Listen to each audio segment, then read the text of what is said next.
The warriors of Ndemalai did not kneel. To bend was to break. To hesitate was to invite defeat.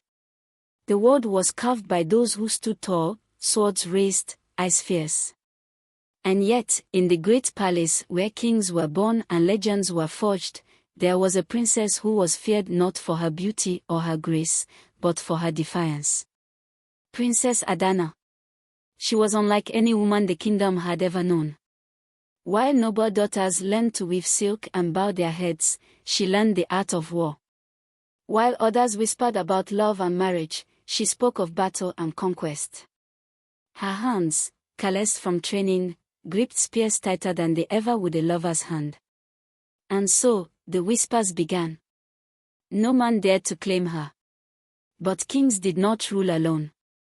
A queen was meant to stand beside her husband, not tower over him. And Adanna? She stood alone. Too strong. Too proud. Too much. So the elders conspired. The people murmured. Even the gods seemed to hold their breath, waiting for the moment when the princess who refused to be tamed would be broken. But Adanna was no ordinary woman. She would not be broken. And when the time came, she would make them all kneel. In the powerful kingdom of Ndemalai, where warriors were forged in fire and traditions were as unshakable as the mountains that surrounded the land, a girl unlike any other was born.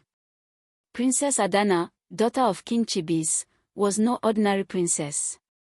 From the moment she could walk, she was drawn not to the silk dresses and beaded necklaces of the palace but to the spears and shields of the warriors who trained in the royal courtyard.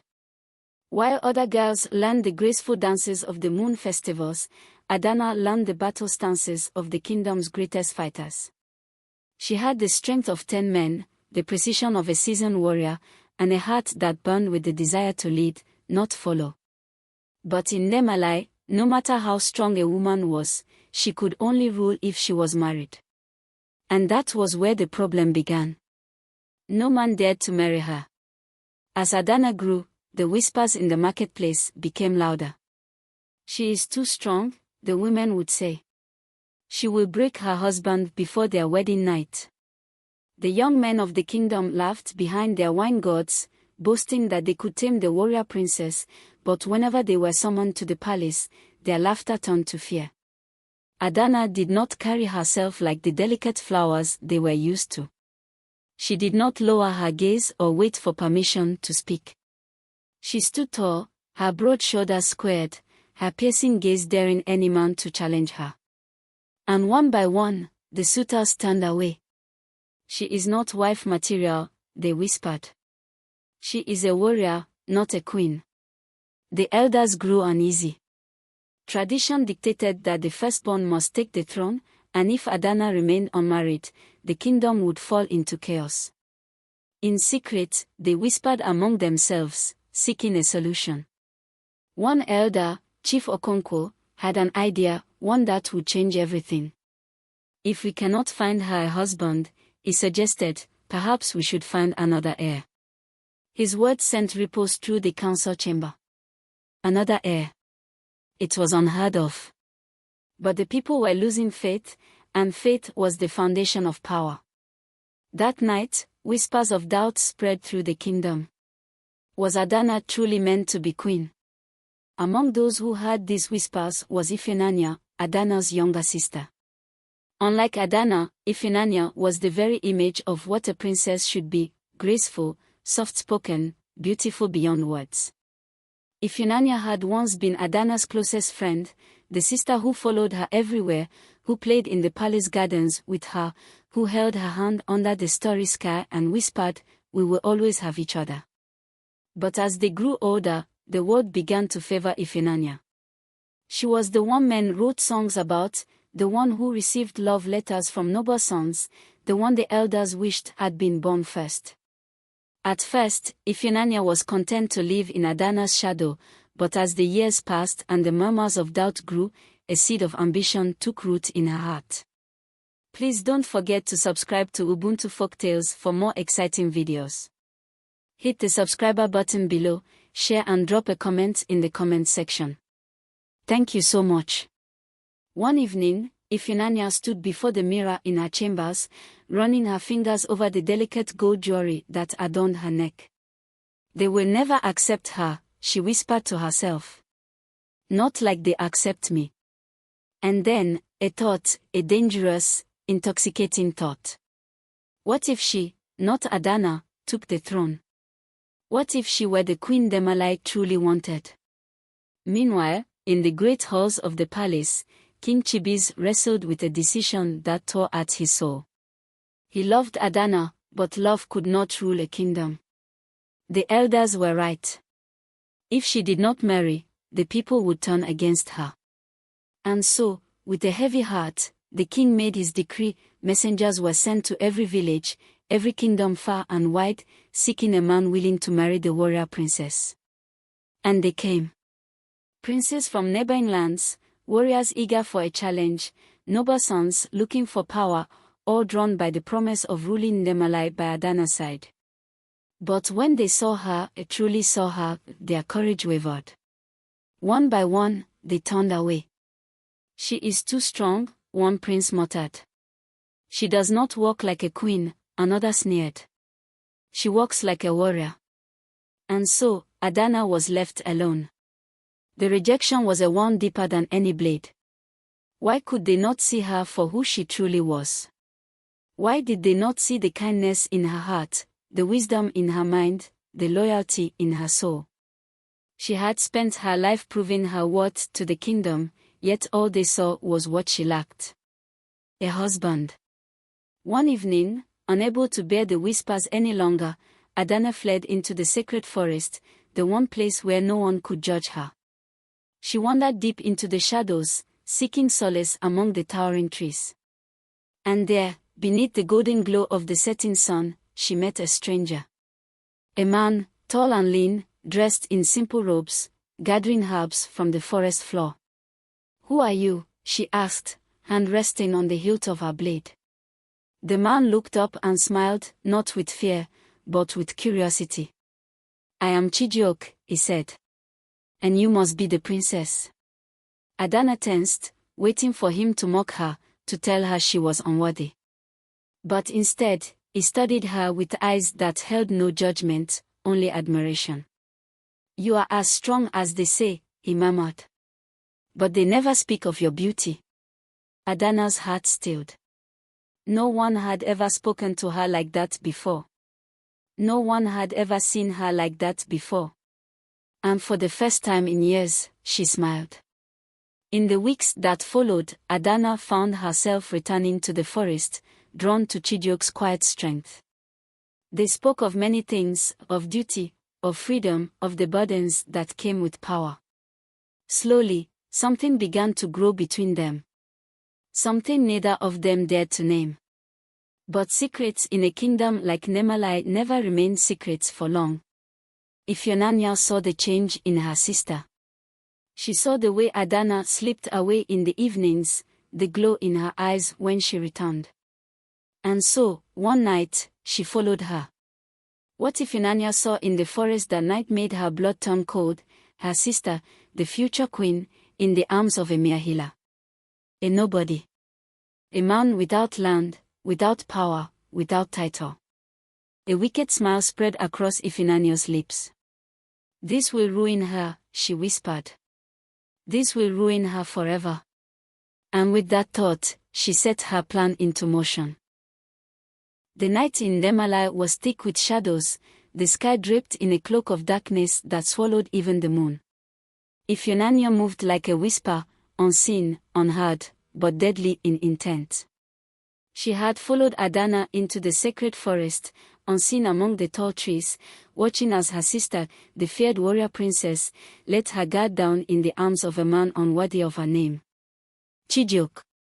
A mere healer. A commoner. A man who could offer Adanna nothing but whispered words and stolen moments beneath the trees. It was laughable. And yet, as Iphigenia watched them, jealousy burned deep in her chest, hotter than she had ever known. Why did Adanna have everything? Strength, wisdom, and now even love.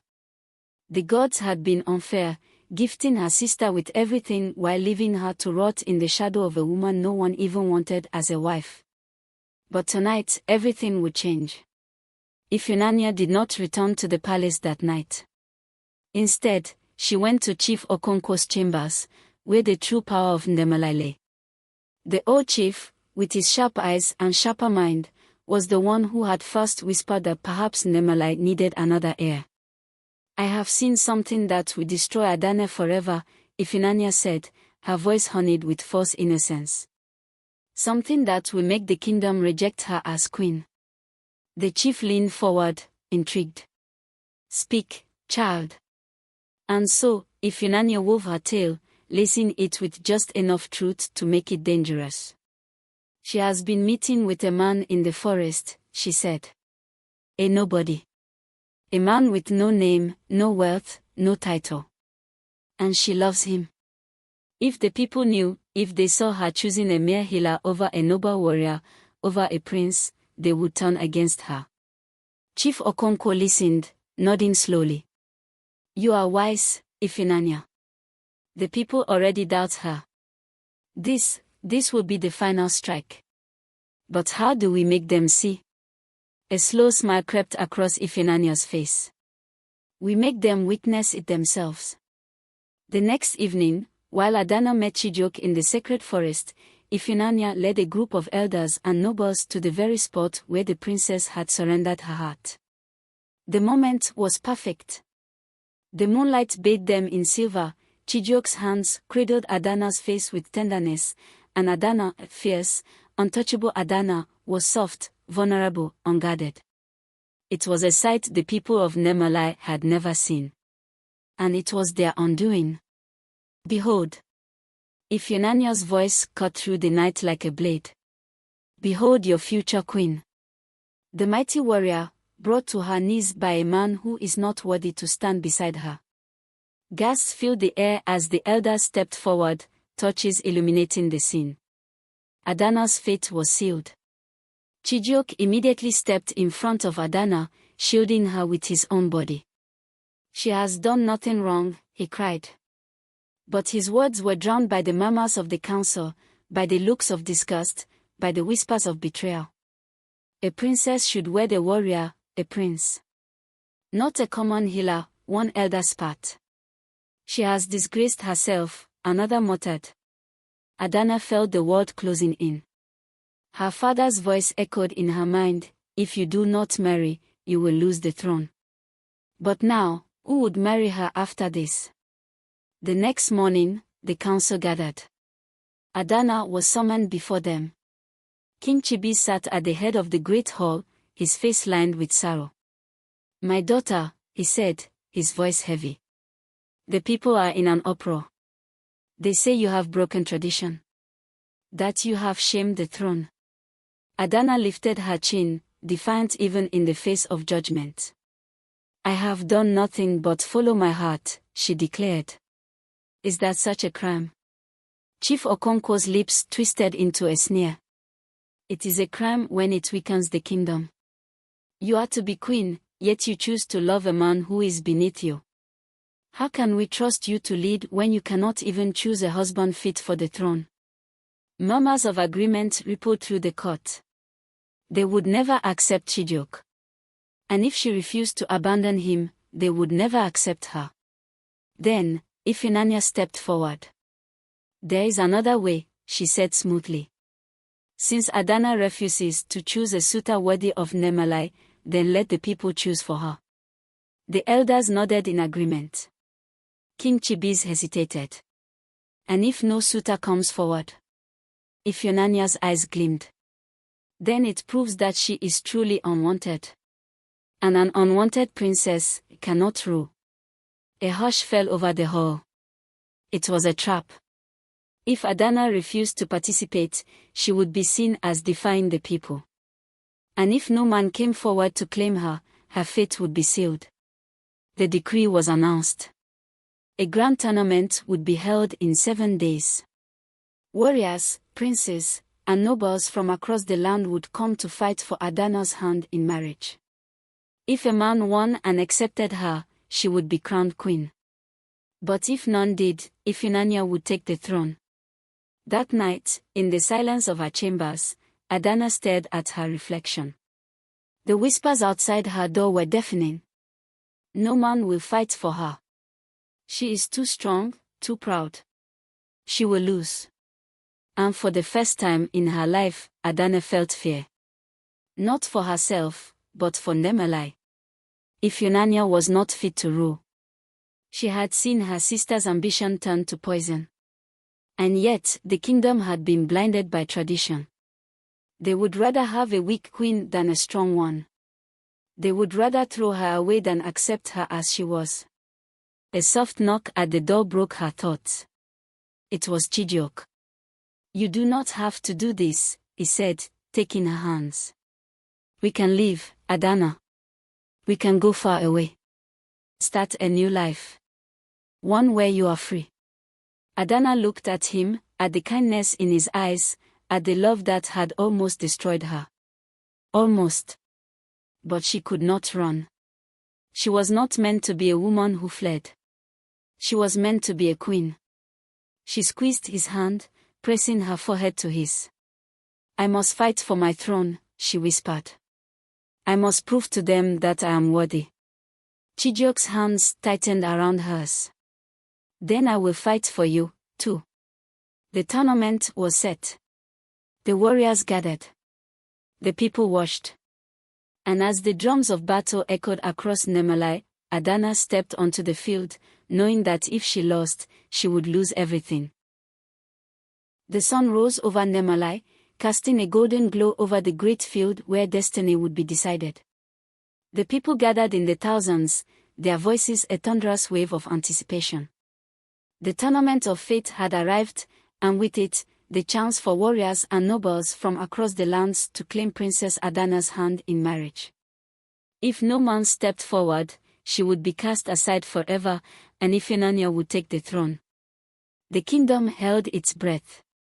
Would the warrior princess be chosen, or would she be left to fade into disgrace? The field was lined with banners, each bearing the insignia of noble houses and warrior clans. Princes from faraway lands, fearsome warlords, and celebrated fighters had come, some drawn by ambition, others by the challenge of taming the untamable. But Adanna knew the truth: many were here not to win, but to watch her fail. Her rejection had spread like wildfire, and now, they had come to witness her final humiliation. She would not give them that satisfaction. She would fight. King Chibi sat upon his throne, his expression unreadable, but his eyes betrayed sorrow. He had hoped for a different path for his daughter. He had hoped she would choose a nobleman, secure her throne without bloodshed. But now, her fate rested on the outcome of this brutal test. At his side, Ifunanya sat dressed in royal gold, her smile a mask of innocence, but behind it lurked victory. If no man won Adanna, the throne would be hers. And she had already ensured that no man would dare. The rules were simple. Each warrior must fight, proving their strength, skill, and worthiness. The last man standing would have the right to claim Adanna as his wife and rule Nemelai by her side. One by one, the challengers stepped forward. The first was Prince Okari of Yugo, a man known for his arrogance and cruelty. He entered the ring with confidence, twirling his spear, flashing a smirk at Adanna. "I will enjoy taming you," he sneered. But when the battle began, his confidence shattered like glass. Adanna moved like a storm, her strikes precise, her movements deadly. In moments, she had disarmed him, forcing him to his knees. "A man who underestimates his opponent does not deserve the throne," she declared, kicking his weapon aside. The crowd roared in disbelief. The first challenger had fallen. More warriors came. More warriors fell. A prince with golden armor. A warlord with blood-stained hands. A nobleman with a reputation for breaking bones. They fought with all their might, but Adanna was relentless. One by one, she defeated them, her strength unmatched, her spirit unbroken. Sweat dripped from her brow, her muscles ached, but she did not falter. This was not just a fight for marriage, it was a fight for her existence. And then came the moment Ifunanya had been waiting for. The final challenger stepped forward, General Obis, the Black Viper of the East. A warrior feared across kingdoms, known for his ruthlessness, his undefeated record, his complete lack of mercy. The man was a monster. Ifunanya's heart pounded in triumph. She had arranged for him to enter, had whispered in his ear promises of power beyond imagination. Win, and the throne is yours, she had told him. Defeat her, and you will not only rule Ndemalai, you will own it. The fight began. And for the first time, Adanna felt true danger. Obis was unlike any opponent she had faced before. He was fast, his strikes were merciless, his strength overwhelming. He fought not like a man proving himself, but like a predator tearing apart his prey. The crowd fell silent. Blow after blow, Adanna was forced back. She was losing. Her lungs burned, her body screamed in protest, but she refused to fall. Not like this. Then, a misstep. Obis struck hard, sending Adanna crashing to the ground. A collective gasp filled the air. He pressed his sword to her throat, grinning down at her. "It is over, princess," he hissed. "You belong to me now." Adanna's hands clenched into fists. "No. Not like this." From the crowd, a voice rang out. "Let me fight." The people turned. Chijioke stepped forward. The healer. The commoner. The man no one deemed worthy. He stood before the king, his eyes burning with defiance. "I challenge Obis. If I win, I claim Adanna's hand." The crowd erupted into chaos. A healer. Against the Black Viper. He will be slaughtered. But Chijioke did not waver. His love was stronger than fear.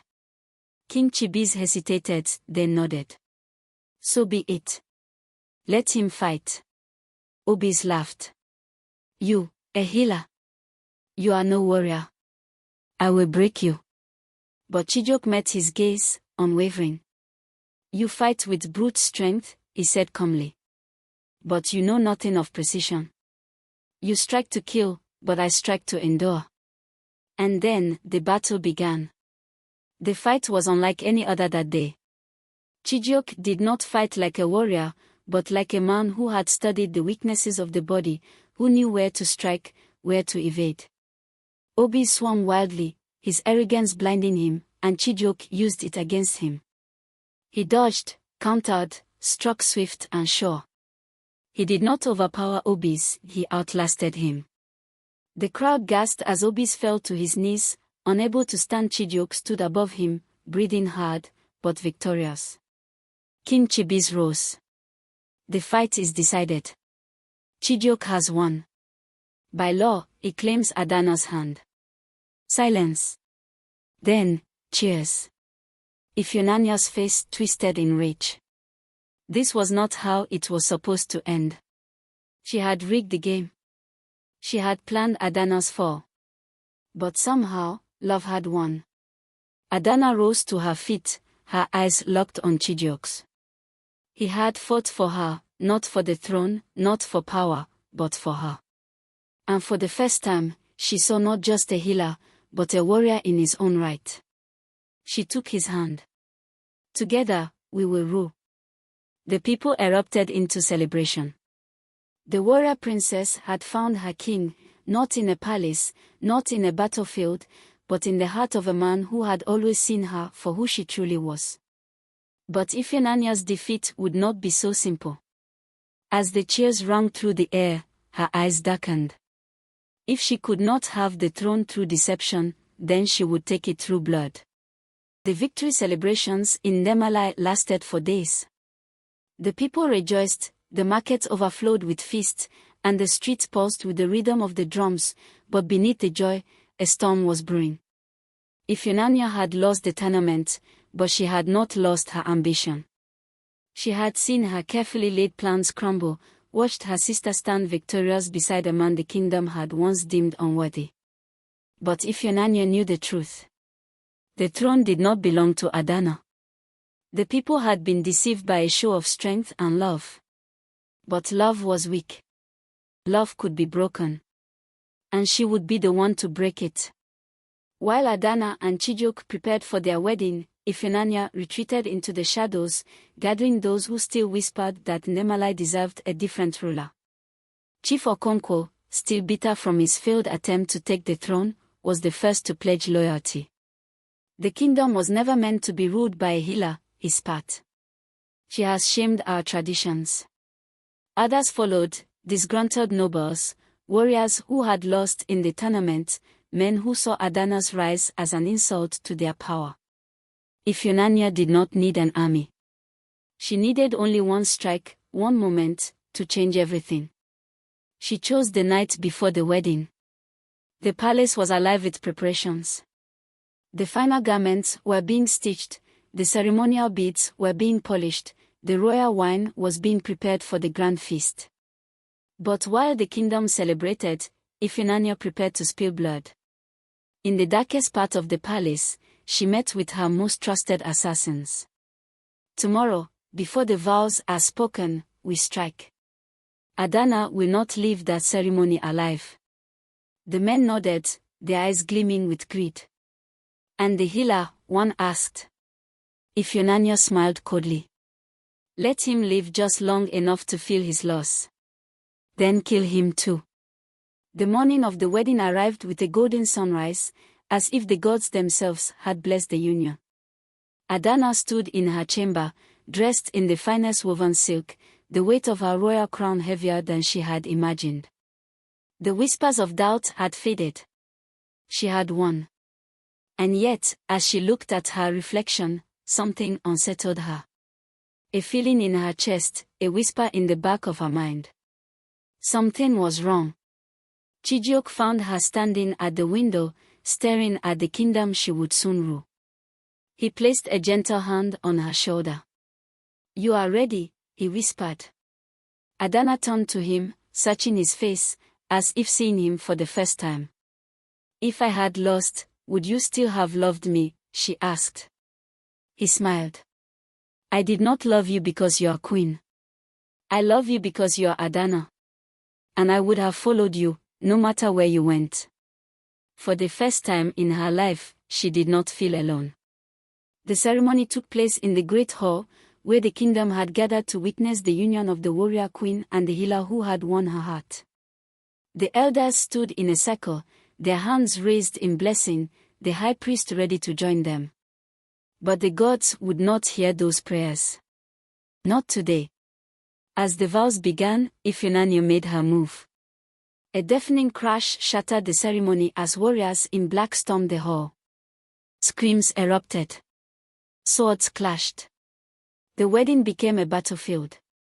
Ifeanyi emerged through the chaos, dressed in red, a dagger in her hand. Her eyes burned with the fire of betrayal. This throne was never yours, Adanna, she screamed. You are not fit to rule.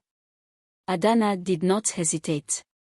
She tore off her ceremonial cloak and reached for her sword. She had fought all her life for this moment, she would not die today. The battle was furious. Nobles fled. Guards were cut down. Blood stained the sacred ground where vows should have been spoken. Ifeanyi moved like a viper, striking with the precision of someone who had planned this moment for years. But Adanna was the mightier warrior. Their blades met, sparks flying as they clashed, sister against sister, each fueled by their own sense of justice. Then, a mistake. Ifeanyi lunged too quickly, blinded by rage. Adanna sidestepped, and with one swift strike, she disarmed her sister, sending the dagger clattering to the ground. Ifeanyi fell to her knees, panting, her face twisted with disbelief. It was supposed to be me, she whispered. I was the one they wanted. Adanna looked down at her, her chest heaving. She had spent her life fighting men who doubted her. But it had been her own sister who had struck the deepest blow. Guards seized Ifeanyi. The rebellion was crushed, the traitors captured. But Adanna felt no triumph. Only grief. She turned to Chijioke, his face streaked with blood, his hands trembling. "Are you hurt?" she asked. He shook his head, pulling her into his arms. "We are alive. That is enough." The wedding was never completed that day. Instead, a trial was held. The people of Nemalai watched as Ifunanya was brought before them in chains, her once glorious dress torn, her crown of gold replaced by shackles. Her fate was left in Adanna's hands. The elders urged execution. "She tried to take your life," Chief Okonkwo spat. "She does not deserve mercy." The warriors demanded blood. The people cried for justice. Adanna raised her hand, silencing them all. She did not want blood. She did not want revenge. "Banish her," she declared. "Let her live with the weight of her choices. Let her walk a path where no kingdom will welcome her, where she will have nothing but time to think of what she has done. Let her live." Ifunanya's face twisted in horror. "You think banishment is mercy? You are crueler than I ever knew." But Adanna did not answer. She had lost a sister that day, and nothing would bring her back. That night, Ndemalai mourned. The kingdom had been saved, but at a cost. And in the silence of the throne room, Adanna sat alone, staring at the crown that now truly belonged to her. She had won. But was victory truly worth it? The days that followed Ifunanya's exile were heavy with silence. Ndemalai had been saved, the traitors defeated, and yet the weight of the throne had never felt heavier on Adanna's shoulders. She had spent her life fighting for the right to rule, proving herself to a kingdom that never wanted her, only to stand victorious in a palace that now felt emptier than ever. The cost of the crown had been steep. Her sister was gone, banished to wander the lands as an outcast. The people hailed her as Adanna the Mighty, yet she felt nothing but the ache of battles won and relationships lost. She was queen, but at what price? Chijioke stood beside her, unwavering as always. "You have done what no one thought possible," he told her one evening as they stood on the palace balcony, looking out over the city. "You have changed the fate of Nemalai forever." But Adanna did not answer immediately. Her victory had not erased the doubts in the hearts of the elders. She saw it in their wary glances, in the way they hesitated before addressing her. She was their queen, but she was still not the queen they had wanted. The true test of a ruler, however, did not come from battle or betrayal. It came in the days after. The first challenge arrived swiftly. A neighboring kingdom, Ezinalo, sent a delegation, requesting a meeting with the new ruler of Nemalai. It was a thinly veiled test: would Adanna rule with wisdom, or would she rely only on the sword? The men who arrived were dressed in royal garments, their leader, Prince Dike, carrying himself with the arrogance of someone who believed a woman had no place on a throne. "Queen Adanna," he said smoothly, bowing just enough to avoid outright disrespect. "Ezinalo has long respected Nemalai as a mighty kingdom. But the world watches carefully now, wondering if it remains strong. A woman on the throne is unusual. Many ask if your rule will bring prosperity or weakness." The words were a challenge, a quiet insult wrapped in diplomacy. The elders, still unsure of Adanna's leadership, looked to her, waiting. Would she react with rage, proving the prince's point? Would she falter, showing hesitation? She did neither. She rose to her feet, stepping forward until she stood just inches from Prince Dike. If a kingdom's strength is measured by the gender of its ruler, then it was never strong to begin with, she said, her voice calm but sharp. Ndemalai is mighty not because of who sits on its throne, but because of its people. And if Ezinalo wishes to test that strength, I will be happy to demonstrate it. The room fell silent. Then, laughter. Prince Dike grinned. "I see now why you wear the crown. You are as fierce as they say." He extended a hand. May we remain allies, Queen Adanna. She clasped his wrist. May we remain equals. The tension broke. She had passed the test. The elders, for the first time, looked at her with something like respect. But not all enemies came from outside the kingdom. One night, a message arrived. It was written in familiar, delicate script. Ifunanius. The guards hesitated before delivering it, unsure whether the queen would even want to read the words of a traitor.